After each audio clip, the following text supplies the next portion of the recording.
All right, it looks like we have about 30 people so far on the call, and we'll give people a few more minutes to join because I'm sure more will join in the next 3 or 4 minutes. But I just want to welcome everyone who is already here. Thank you for coming. Today's talk is put together by our endocrinology team, which is Dr. Nguyen, Dr. Gudipaty, and Allison O'Brien, who is one of our diabetic educators.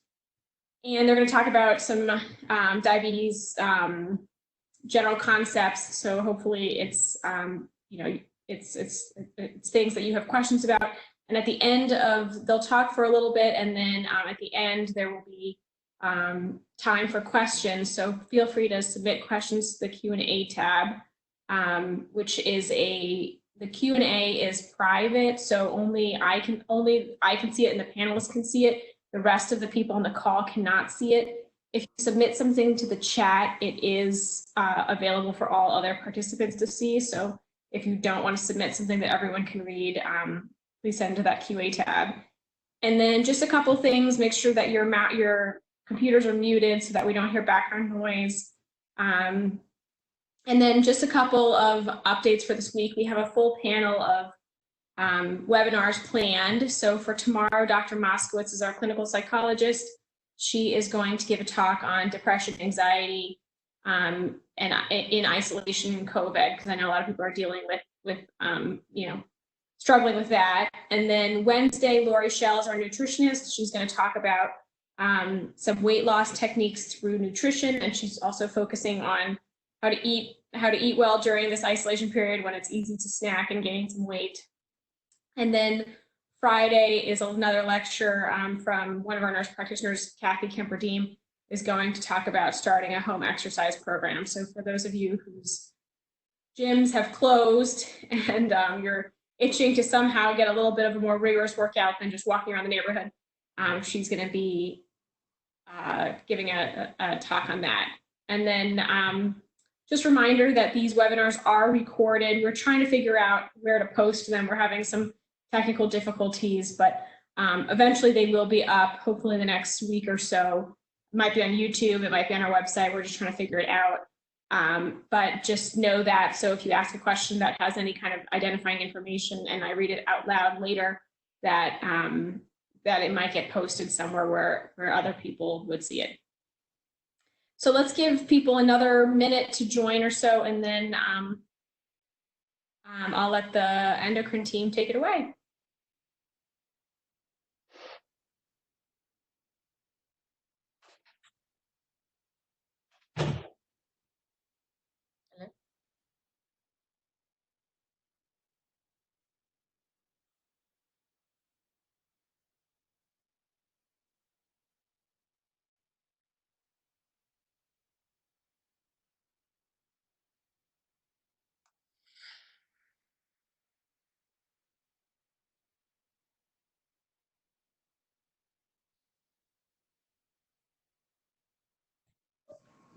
I think you guys should just go ahead and get started because people will be joining, but I think most of the people who are here are here. Okay, sounds good. All right, so I'll start first. Good afternoon, everyone. My name is Dr. Nguyen. I'm one of the endocrinologists here at Rockville Internal Medicine Group. We also have Dr. Gudipaty, who is... Video is not working, but hello, I'm also part of the endocrine team. Great. And then Allison O'Brien, our nurse practitioner who specializes in diabetes management, is here too. Hi, everyone. Okay, so we wanted to do a short webinar on diabetes today to discuss statistics, definitions, complications, treatment, and other concerns about diabetes you may have at this time.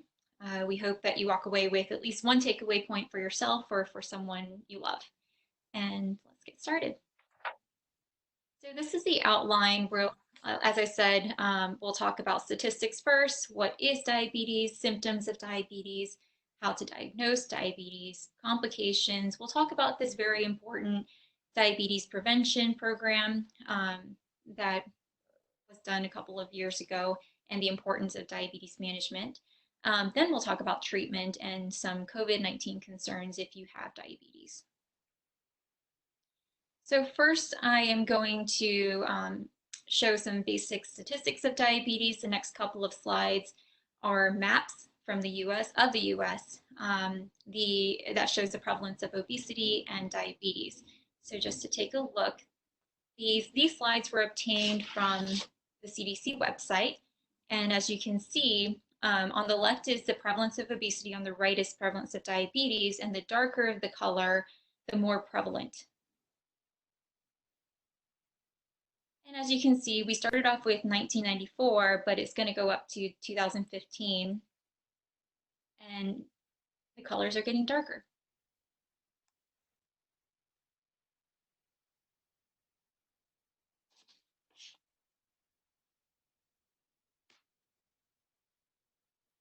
Try to speed this up a little bit. Actually, it's almost done. And this just gives you a little perspective of how prevalent diabetes and obesity is in the US, and how, as the years have gone by, it's become more prevalent. And oops, going back to this last slide here, most of the states are this dark red, which shows more than 26% in obesity. And on this other side, this is the prevalence of diabetes, and that's more than 9% of people. This next slide shows some very similar data, but from 1958 up to 2015. And as you can see, there's a steady incline of the percentage of people with diabetes. And this is from a 2018 slide from the CDC website. There are 34.2 million people in the US with diabetes, and that's about 1 in every 10 people. Of note, they also mentioned there is 1 in 5 who don't even know they have diabetes. And next, Allison O'Brien will discuss what is diabetes and the symptoms of diabetes. Yeah, so what exactly is diabetes? So typically when you eat food, your body will break it down into glucose. When blood glucose levels go up, an organ called your pancreas will produce a hormone called insulin and secrete it into the bloodstream. And what insulin's job is that it takes the glucose from the blood and moves it into your cells where it can be used for energy. So in patients with diabetes, your body either does not make enough insulin, or the insulin that's being produced by your pancreas is not working as well. So what this means is that the glucose stays in your blood and cannot be moved into the cells. And so your blood glucose levels, or the amount of glucose in your blood, increases. So what exactly is blood glucose? Glucose is the medical term for sugar. So sugar is the main source of energy for your body.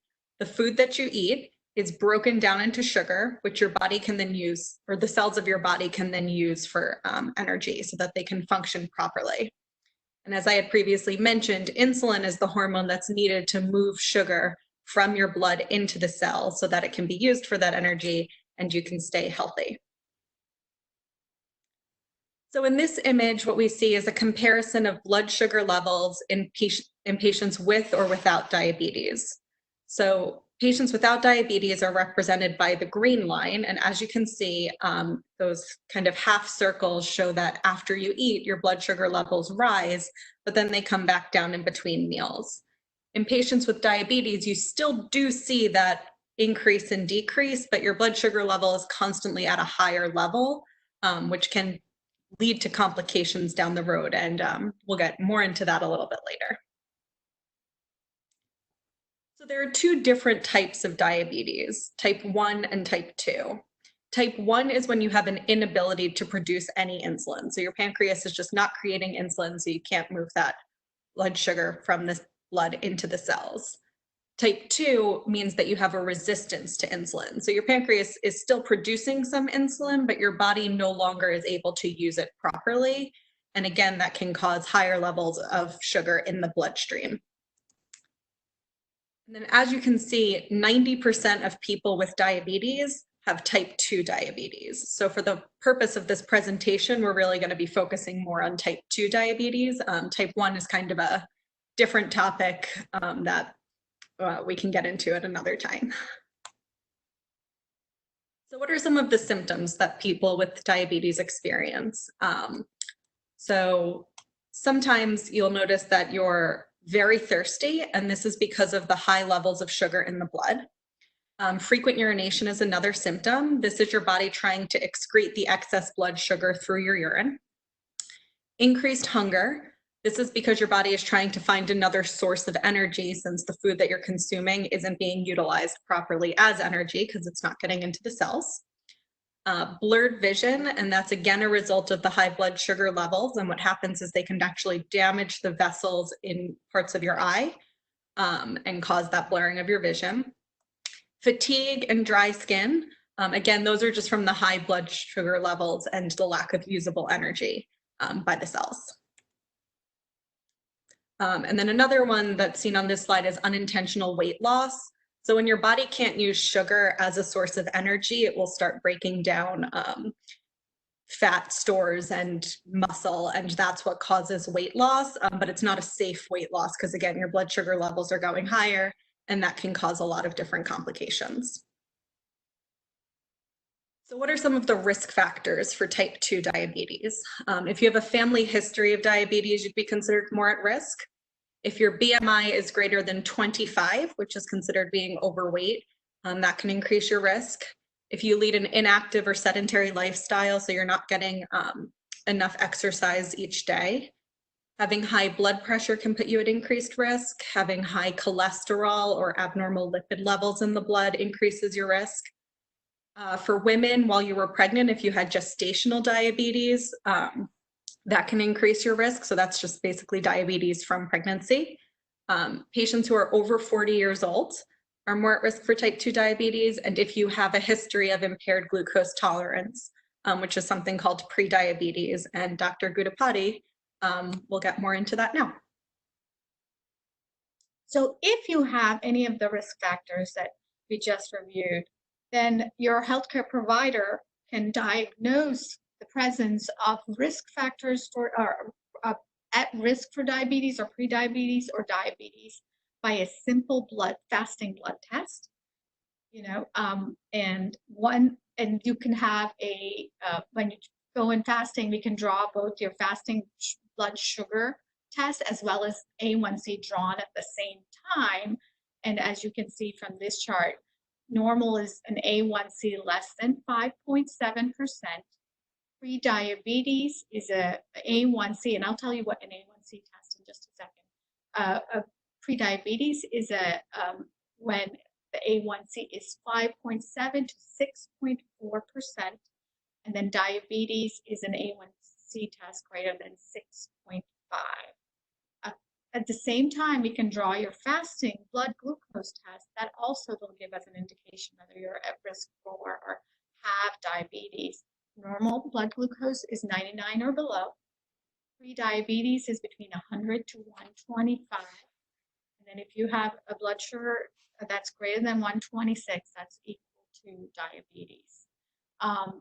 When there is a discrepancy between these two tests, we do oral glucose tests or tolerance tests where we give you a drink that has 75 grams of glucose, and then we test your blood sugar at 1 hour and again at 2 hours to assess what your blood sugars are, and that would be the third test. And like I said, we use that test for specific populations like gestational diabetics, or maybe sometimes people who have certain types of anemia where the A1C test is not reliable. The A1C test is actually, the ADA guidelines have suggested adding that as a test for diabetes because it's a good test. It says it's equal to your blood sugar averaged over 3 months. So it's a better index than just the fasting blood test or just the oral glucose tolerance test. And so we use that a lot to diagnose diabetes. Sorry. Okay. Once the diabetes is diagnosed, then we worry. Oh, complication slide. Oh, I'm sorry.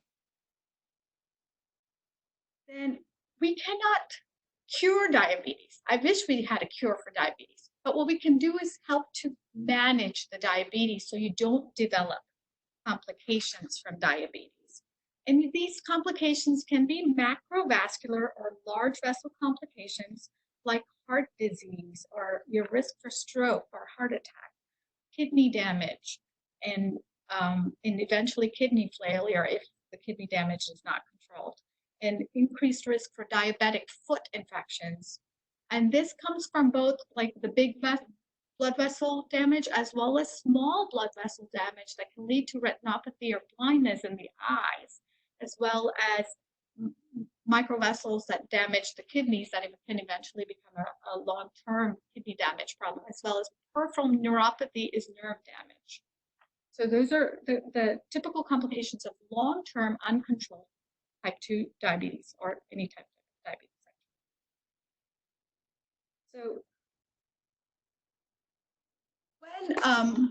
So the question is, okay, if you can't treat diabetes, if you can't cure diabetes, we can only manage diabetes.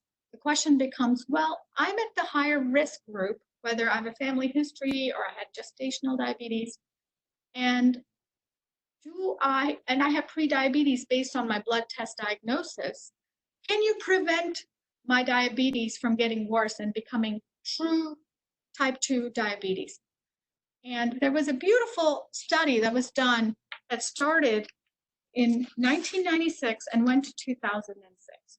They took exactly that group of higher risk populations. They took about 3,000 patients.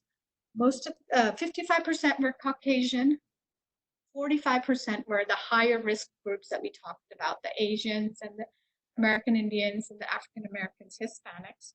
And they included people who were older, 60 or older, women who had gestational diabetes, or patients with a family history of diabetes. And then they broke them up into 3 groups. Group 1 was what they call lifestyle group. And the goal of that group was to intensify their lifestyle efforts to lose weight. The goal was to lose 7% of their body weight by eating less fat and less calories. So they decreased their calorie intake by 500 calories less per day, and they exercised 150 minutes per week. And the researchers made sure that they encouraged their patients to do this by meeting them multiple times in a month to review logs and to make sure that this was actually being followed and what were the hurdles to maintaining that lifestyle. Then there was a second group where they were given the first-line agent medication, metformin. Each of those participants in that group received 850 milligrams of metformin twice a day, and they were given advice when they came to pick up their medications to, eat right and to exercise. And then the last group were given a pill that the participants didn't know what it was, but it was a pill without any actual active medication in it. And they were also provided standard advice for diet and physical activities. And then they followed these participants. The plan was to follow them for 5 years, but after 3 years, study was ended prematurely because, as you see in this graph, the lifestyle, the participants in the lifestyle group had much less decrease in incidence or progression to diabetes. They had 58% less, they were 58% less likely to develop diabetes compared to the placebo group. So they ended the study early so that all the participants could benefit from lifestyle interventions. And metformin group, which was also better than the placebo group, were 38% less likely to develop diabetes. So then from then on, they started a new study, and that's ongoing for the last 20 years, which is patients get intensive lifestyle coaching, metformin, and they're watching the incidence of diabetes. And the incidence of diabetes remains lower with these changes. And so for that reason, based on that study, we, as your providers, your diabetes physicians and medical providers, encourage and strongly emphasize the lifestyle components in managing your diabetes. And here's a more detailed graph where you can see that there was about 8 pound or kilograms, I guess, so that's about 4 kilograms less in the lifestyle group compared to placebo. The placebo group didn't change at all. And same thing with the physical activity was increased in the lifestyle group. And then the medication adherence was about 65 to 70%. So the patients on metformin and placebo took their medicines pretty regularly.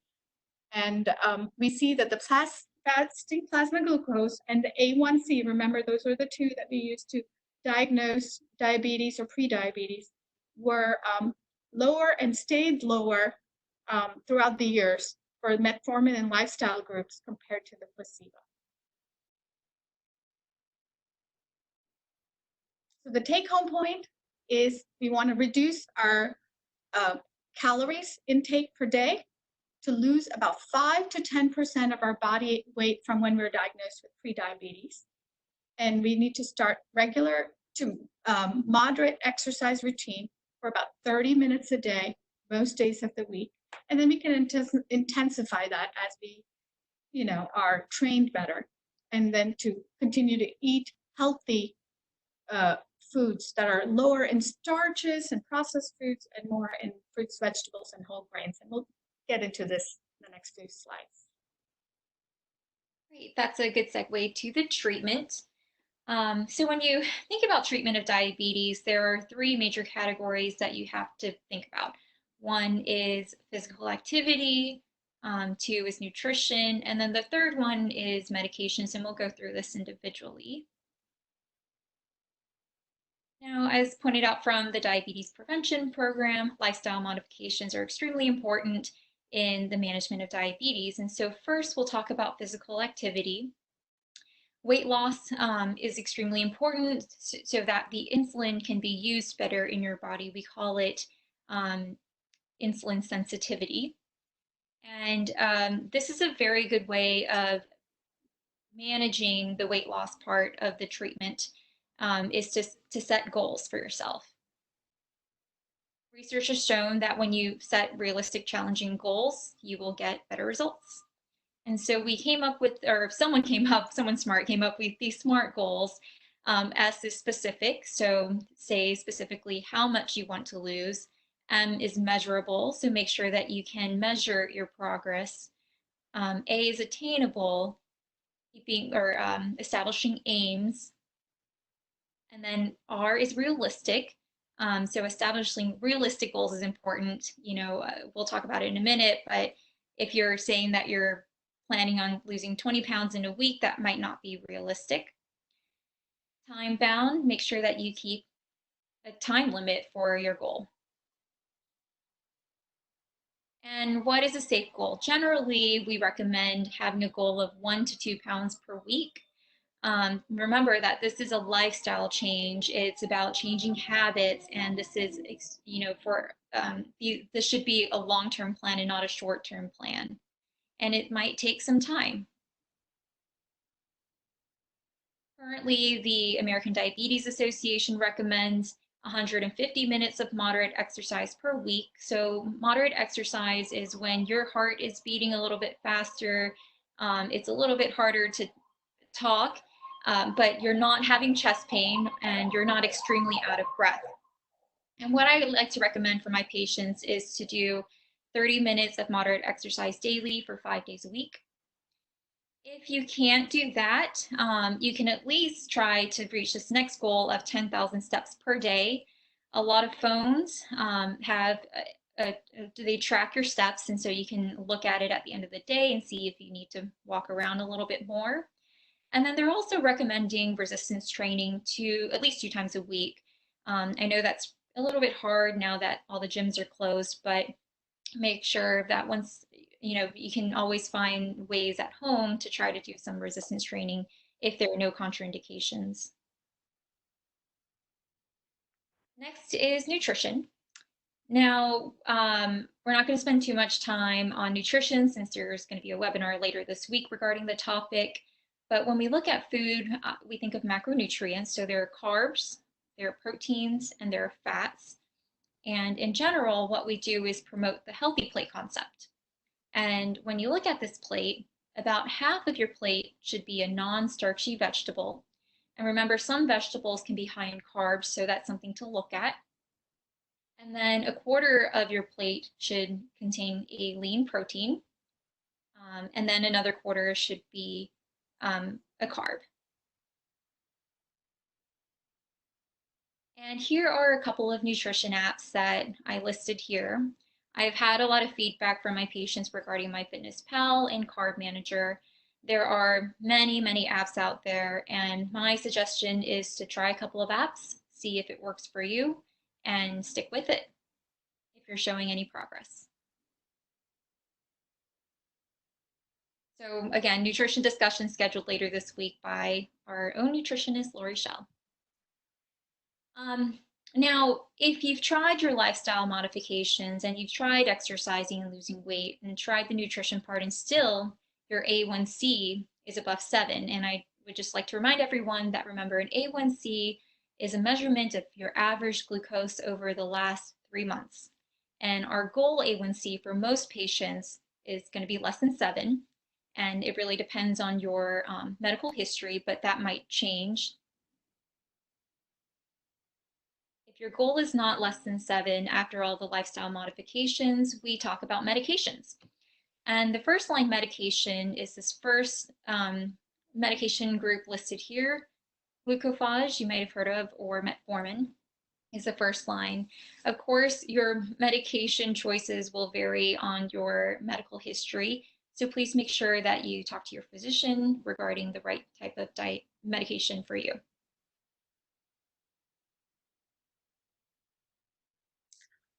All right, so now because COVID is kind of the hot topic in the news right now, we wanted to discuss a little bit about diabetes-specific COVID concerns. So again, this isn't an update on COVID in general, it's just if you have diabetes, what concerns you might have. So we're going to try to anticipate those. So the first question that's been coming up is, are people with diabetes more likely to get COVID-19? So for right now, there is not enough data to show whether people with diabetes are more likely to get COVID-19 than the general population. The concern is patients with diabetes is that they have a higher risk of having worse outcomes or a more severe case of COVID-19. So there have been some studies out of China, and patients with diabetes had a much higher rate of serious complications and death than people without diabetes. And generally, we believe that the more health conditions somebody has, so diabetes, heart disease, respiratory illnesses, then they have a higher chance of getting serious complications from COVID-19. So do people with diabetes have a higher chance of experiencing serious complications from COVID-19? Yes, we do believe that you have a higher chance of experiencing those serious complications. But in general, people with diabetes are more likely to experience severe symptoms and complications when infected with a virus. So this isn't necessarily unique to COVID-19, just because diabetes, especially when it's not well controlled, can affect so many other systems in your body. You're more at risk for developing more complicated cases from just about any virus. So do you need to worry about, sorry, can we go to the next slide? So patients with diabetes might have heard of something called DKA, or diabetic ketoacidosis. This is typically a complication of diabetes that's experienced by patients with type 1 diabetes, but it is also possible in type 2 diabetes. And basically it means that your blood sugar levels are staying very high, and that can cause dehydration, and that can cause electrolyte imbalances, which puts you more at risk for sepsis or septic shock, which are some of the more serious complications that patients with COVID-19 have experienced. So if your blood sugar levels, if you have diabetes and you have a glucometer, are consistently greater than 240, so if you have more than 2 readings in a row that are higher than 240, then if you're able to check your ketones, we would recommend that you do that. If you have no idea what I'm talking about when we tell you to check your ketones, then just reach out to any one of us, and we can kind of walk you through the next steps there for getting your diabetes back under control. Are there different risks for people with type 1 and type 2 diabetes? So in general, we don't know of any reason to think that COVID-19 would pose a difference in risk between type 1 and type 2 diabetics. More important is that people with either type of diabetes are trying to keep it well controlled. And of course, there are other risk factors for COVID-19 or any viral illness, including age, complications from diabetes, and if you have any other comorbidities such as heart disease. Again, those can all contribute to the severity of a case of COVID-19. In general, we do believe that if your diabetes is well controlled, you're less at risk for complications from COVID-19 than those who are not well controlled. And then, will COVID-19 impact my access to insulin and other diabetes supplies? So leading manufacturers are reporting that there has not been any impact from COVID-19 on current manufacturing and distribution of insulin and other supplies for diabetes or medications for diabetes. The American Diabetes Association is monitoring the situation closely so that if that changes, there will be announcements about it. And if in general you're struggling to pay for your insulin, or if you know somebody who is, the ADA, which is the American Diabetes Association, does have resources to help. We recommend visiting the website insulinhelp.org, which can give you different resources to make that more affordable. And so this is just a list of useful websites about diabetes, the CDC's recommendations regarding diabetes, and then again, more information about diet and exercise regarding diabetes. All right, that concludes our presentation, and I guess we'll take questions. Yeah, so I'm Dr. Tano. I'm going to help the team moderate just because sometimes it's hard to answer questions and read them as they're coming in. So please do submit some questions. And I'm just trying to think if there's something in the meantime. All three of these, while we're waiting for questions, all three of these lovely ladies, Dr. Nguyen and Dr. Gudipaty, as well as Allison, are here at Rockville Internal Medicine. They're at the Rockville campus, and they are, here to take patients. Dr. Nguyen is has been at the practice a little under a year, and she is taking new patients. So if you have specific questions about your health or your diabetes management, she'd be happy to see you. Allison is our diabetes educator. She'll be happy to sit down with you and go over specific questions about diet and how to use your meds and insulin questions and things like that. She's really here to do a little more one-on-one education behind diabetes to support the endocrinologists. But happy to answer questions here. So let's see. So somebody asked if these slides will be available online. Would you guys be willing to post the slides on our website? Yeah, that's fine. So yeah, the slides will go up. Those are pretty easy for us to post. Like I said, we are recording these sessions. We're running into a little issue with posting the recordings of it, but hopefully those will go up too. But the slides should be up. That seems to be pretty easy to do. And then let's see, there's a question here. Nothing else has changed, but my fasting readings are 200 plus every morning for at least a week. Can undiagnosed COVID cause this kind of increase? Do you want to take it, Dr. Winger? Sure. So when you have infections or when your body is stressed out, your sugars are high in general because of that increased cortisol and stress reaction. However, if you do not have a history of diabetes and your sugars are in the 200s, I would definitely get evaluated by your primary care, one of us, to diagnose that. Have a history of diabetes and your sugars are in the 200s, then your treatment plan might need to be modified a bit. So I would also message your primary care or one of us regarding that. Maybe a follow-up question to that is, are there things that somebody could inadvertently be doing, especially during this isolation time, that could cause them to see an increase in their blood sugar over the last week? Sometimes we get that question where patients call and they say, they've just been high for a week and I don't know why. you guys have any other sort of ideas of when that happens, of things that people might be doing or things that might change that would cause that? Sure. So I'll answer first, and then anyone else can also answer. But when we are stuck in our houses right now during the pandemic, of course, physical activity is important. I'm sure it has changed for some people. Being more sedentary can increase your sugars, even if your diet hasn't changed. And also, your diet changes when you're at home. I mean, you might have carbs laying around or snacks laying around, and that can also increase it. Stress can increase your sugars also. So there are multiple reasons why your sugars would be increased.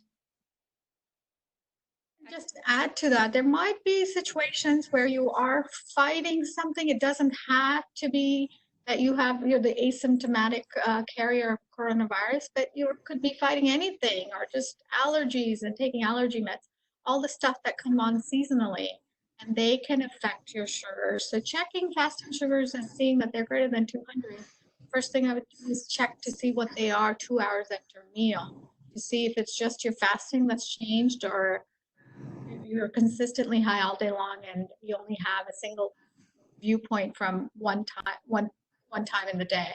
And then definitely reach out to your providers. Don't sit on it. And this is actually a really great follow-up to that. I think sometimes this is a hidden contributor, but patient said, can you speak to alcohol use when having diabetes?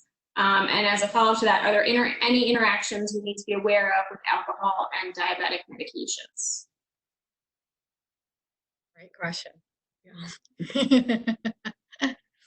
You guys, anyone want to tackle it, or want me to start?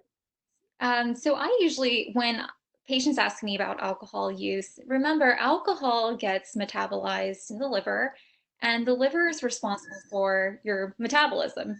It's responsible for glucose metabolism. So when I approach alcohol and diabetes, especially when patients are on insulin or other diabetic medications, it's always important to have your glucometer ready, just in case you are feeling low sugars. Usually with alcohol, you have that initial increase of sugar, and then at one point, maybe a couple of hours after, and it really varies from person to person, your sugars start to drop, and it's because it's interfering with that liver gluconeogenesis, which is that metabolism of sugar. Yeah, so I agree with Linda entirely. What happens is your body, your liver really needs this enzyme called alcoholic dehydrogenase. Most people have a certain amount of it, but let's say the pandemic is now causing you to drink a little bit more and you don't quite have as much enzyme around, your liver hasn't ramped up as much of it around, then that can create some, again, disequilibrium between your diabetes control and your alcohol processing. But your body always sees alcohol as a bigger toxin, so it will try to clear that first. So if you take insulin, for example, and you took insulin with your meal and then had alcohol, it may appear like you have a low blood sugar initially because the body's so busy processing the alcohol that it's going to hold off on getting the liver to process the food. But afterwards, you'll have a lag effect, and then you'll have high sugars from the food. But you could have a low sugar if you're on insulin and you take alcohol. And then just to kind of tag on, because we're talking a lot about low sugar. So in case anybody out here has diabetes and has never experienced that, it can cause you to feel shaky, feel like you're sweating more, a little bit jittery. You might not have as much mental clarity when you're trying to think through something. And if you're experiencing all of that and you've never done it before and you don't know where your glucometer is, when in doubt, assume that your blood sugar is too low and find a snack to eat to buy yourself some time to get your glucometer, and then check your blood sugar. And if you check it and it's immediately 400, stop eating because it probably wasn't too low, and let us know. But again, when in doubt, assume that your blood sugar is too low and eat something to correct that. And since we're talking about hypoglycemia and the treatment of it, there is something called the rule of 15s, where you find 15 grams of carbs. So what exactly is 15 grams of carbs? It's 3 to 4 glucose tablets that you can get over the counter at pharmacies, or even maybe a third of a cup of juice. So you take 15 grams of carbs to treat your low sugar, which is a sugar less than 70, and then in 15 minutes, recheck your sugars. If it's still low, then repeat the treatment until your sugars increase. And the reason why we came up with this 15 grams of carbs is because we don't want you to drink a full cup of juice because your sugars will just go from 70 to 400. So it's important to just limit the amount of simple carb that you're taking for your treatment and not go too excessively. Okay.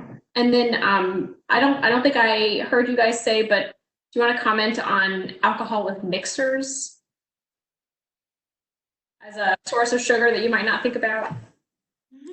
Yeah, certainly if your drink of choice is liquor and you're typically mixing that with other beverages, the same rule still applies if those beverages didn't have alcohol in them. So things like juice, soda, even tonic water has a lot of sugar in it. So that's going to, again, cause an initial spike in your blood sugar.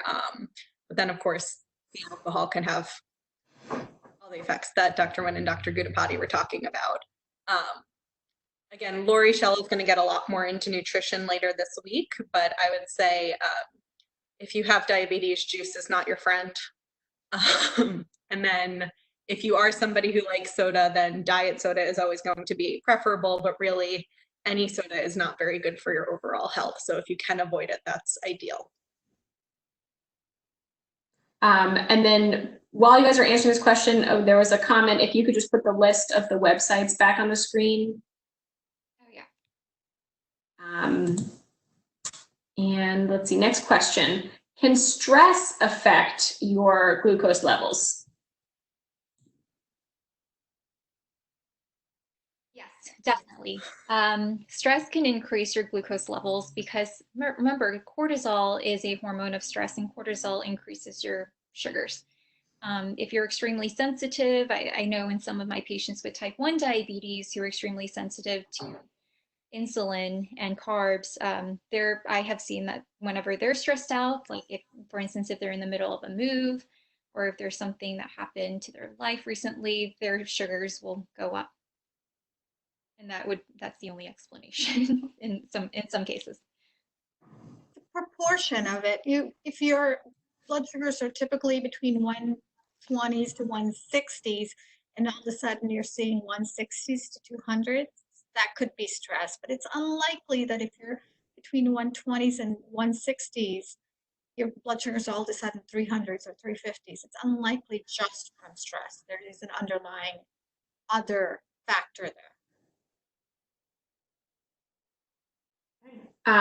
So feel free to submit more questions. We don't have that many yet, so we do have a few minutes here to go over things. But maybe what are some common questions you guys get from patients that you think might be of value for our audience to hear about? Are there common myths or common pressing questions or things that people ask you? I would say, Go ahead, Allison. I was going to say, I would say the biggest thing that I have patients come to me with is just general frustration over lifestyle changes. It takes time. And it's frustrating in the beginning when you're trying to build a new routine and you've started exercising more and you are eating better and you're still really not seeing changes in your blood sugar readings or changes on the scale. And it can be frustrating and that can lead to discouragement and then abandoning those changes. So again, it isn't something that's going to happen overnight. It's something that might not happen for a few weeks to a month. It's really about sticking with it. And if you are still then not noticing any changes, then talk to us and we can, go through what your routine is. It could be that you're eating the right foods, but you're still eating too big a portion size. And that's why the number on the scale isn't changing. So there's just a lot of different things that contribute to it. So just, really reinforcing that it's not something that's going to happen quickly. Agree with Allison. Also, there's a thing called metabolic memory. If you do good to your body, it remembers it and tries to help you out in the long run. So if you worked hard for a week and you haven't seen a whole lot of change on the scale, or you feel like, the blood sugars are not as perfect as I thought they would be if I cut out this bread or did some other change, give it time. As Allison says, time is going to, because the body is taking into account all the wonderful things that you're trying to do to it, and it is really working for you to try and give you the best that it can give you. The metabolic memory will remember the good and will pass it forward for your own benefit. Can you guys talk about some of the routine screenings that go along with a diabetes diagnosis? So some of the cholesterol guidelines, maybe some of the eye exam and foot exam guidelines. Because I know a lot of times when I'm seeing patients in the office, you know, I'll say things like, you really should be on a cholesterol medication if you are diabetic and of a certain age. And they'll say, oh, my cholesterol is pretty good. And so we have this back and forth. So maybe if you guys talk about some of the surrounding things that come along with that diabetic diagnosis.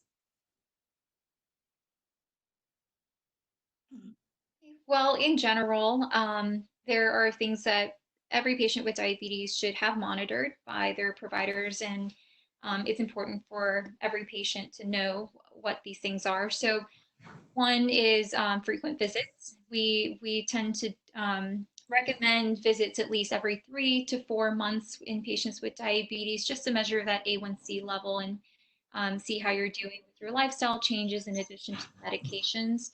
Number 2 would be your eye exam. That has to be done at least annually for screening, because as Allison mentioned during the presentation, when you have diabetes and high sugars, it can interfere with the vascularity of your eyes.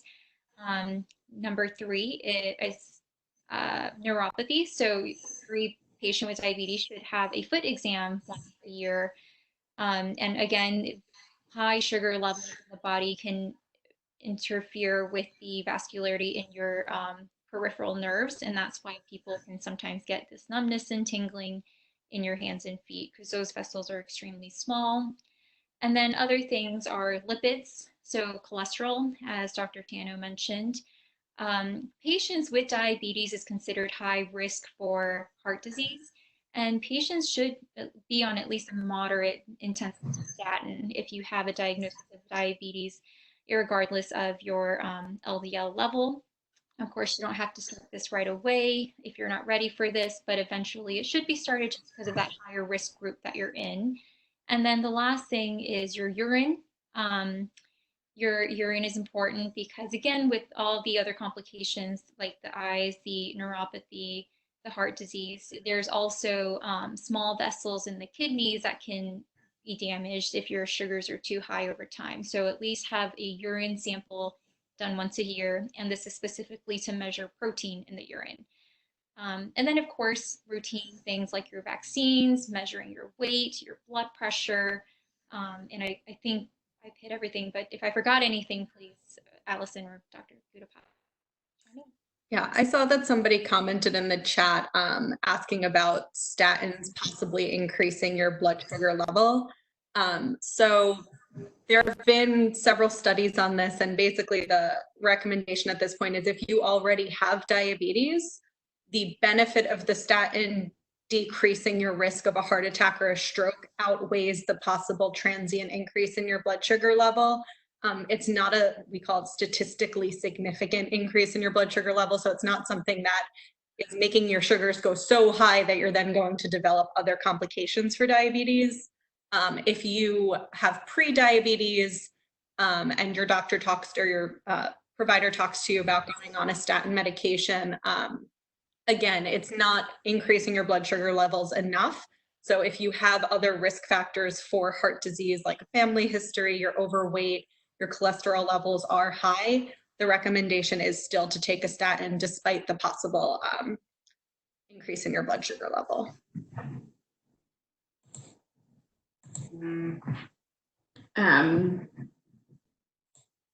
Sorry. Here's a question. I need to watch better TV, guys. I feel like I have a lot of questions about TV shows, but as the patient said, I watched Forks Over Knives last night. the docs took people off their diabetes medications, type 2 diabetics, when they switched to a plant-based diet. Is that nuts? And I really hope that pun was intended, but